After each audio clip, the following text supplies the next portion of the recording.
now we will discuss about periodic and non-periodic signals.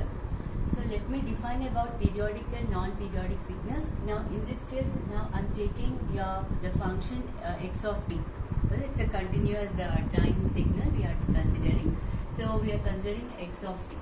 So according to the definition of periodicity already known to you, x of t plus capital T is equal to x of t. So whenever a function, whenever a signal is whenever we consider a periodic signal, then this must be the condition, right? So there exists a time period capital T such that x of t plus t is equal to x of t, right? T is the time and capital T is the period. And what is this t? It is the smallest value for which this particular condition is satisfied, and this t is called the fundamental period. Now if we talk about fundamental frequency, f is equal to 1 by t, reciprocal. So fundamental frequency is reciprocal of this, okay? So reciprocal of t. Now angular frequency. So let's talk about angular frequency. Omega is equal to 2 pi f, we know. So which is equal to 2 pi by t, because f is 1 by t.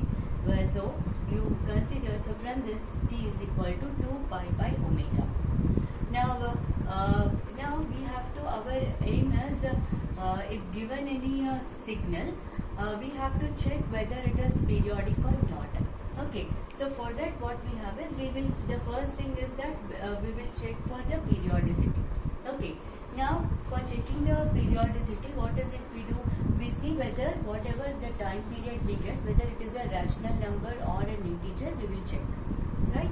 So after we ensure that it is a rational number or an integer, then we say that such a function or such a signal is a periodic signal. Okay, otherwise it is non-periodic. Now suppose that it need not be a single function. You see, it need not be a single continuous time signal. So suppose that you have sum of two continuous time periodic signals with the x1 of t and x2 of t, with the t1 and t2 as their periods. Fine.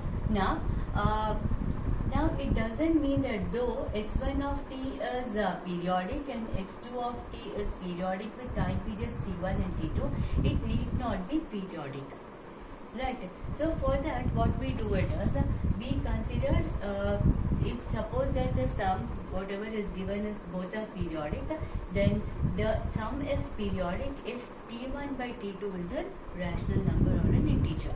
Okay, so if this ratio is a rational number or an integer, then we say that it is periodic, otherwise not periodic. Now what is the fundamental period? How do we get fundamental period? It is nothing but LCM of t1 and t2. So consider LCM of t1 and t2. So you get LCM of t1 and t2, and that will become the fundamental period for the sum of two continuous periodic signals, x1 of t and x2 of t. So based on this, now we will go with a few problems.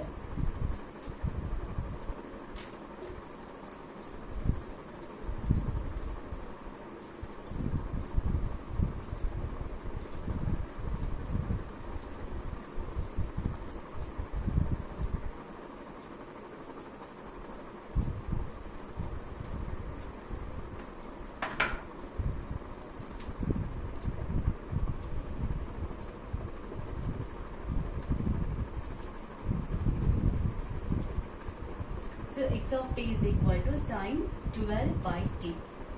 Right. Now compare this with sine omega t.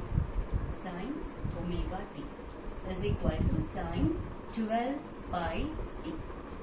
So from this what we get? Omega is equal to 12 pi. Then t, we know that it is 2 pi by omega.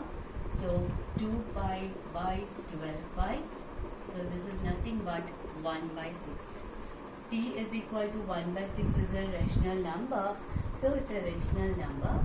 So therefore this function x of t is periodic. Is periodic. And what is periodicity or period? It is t is equal to 1 by 6. Now second one. X of t is equal to, this is a complex signal j 4 pi t. So omega here from this we have 4 pi, right? Now t is equal to 2 pi by omega, fine, and this is 2 pi by omega is 4 pi, so which is 1 by 2. So t is equal to 1 by 2 is again a rational number, therefore x of t is periodic.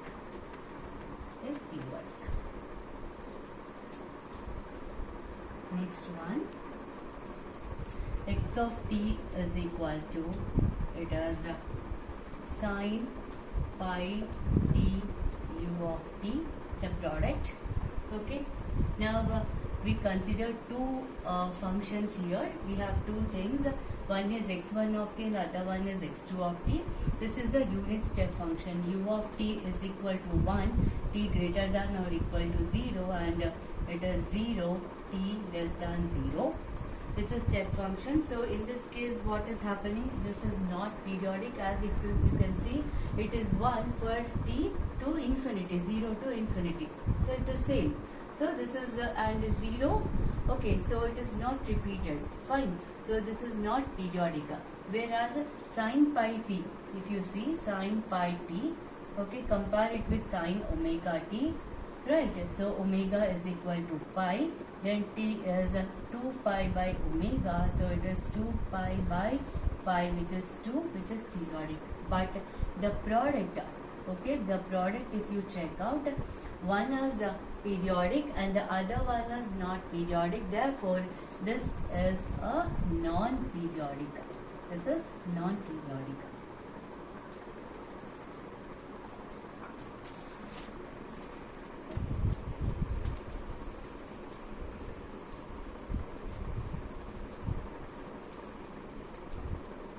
Now we go with the next problem.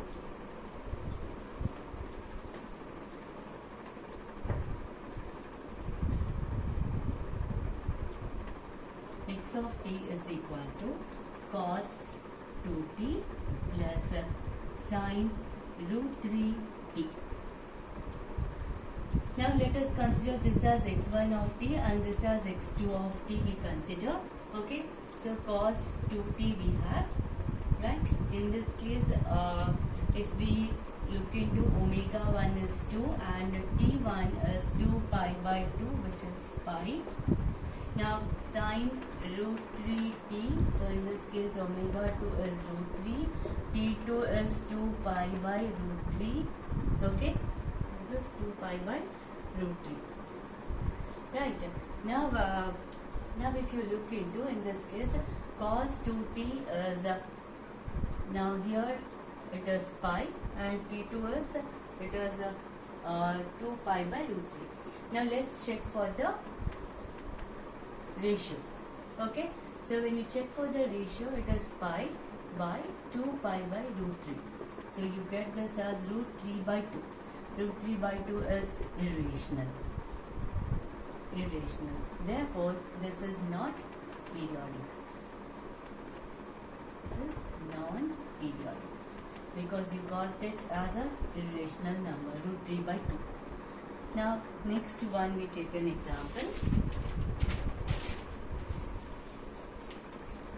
X of t is equal to 3 sine 200 pi t plus 4 cos 100 t. So again, it's a combination of two, sum of two functions here. One is sine and the other one is cosine. So one we consider x1 of t and the other one we consider x2 of t. So x1 of t is sine 200 pi t. So in this case omega is equal to 200 pi. So omega 1. So t1 is 2 pi by omega 1, which is it is 2 pi by 200 pi, which is how much? 1 by 100. Now we go with x2 of t. x2 of t is what? It is cos 100 t. Now x2 of t, then omega 2, if it is considered, it is omega 2 is equal to 100. Then you have T2 is equal to 2 pi by omega 2, which is 2 pi by omega 2. Omega 2 is what? 100. So this is pi by 50 you have. Now we go with the ratio T1 by T2. If you consider the ratio T1 by T2, this is 1 by 100 by pi by 50. Okay, so what is it you get? 1 by 100 into 50 by pi, which is 1 by 2 pi, you will be getting it, which is again an irrational number. So this is non-periodic. Right? So this is non-periodic. Now based on this, actually we have so this is how we will check whether the given functions are or signals are periodic or not. Now whatever the signals I have taken in terms of continuous time. Now we will go with the discrete time problems in the next video.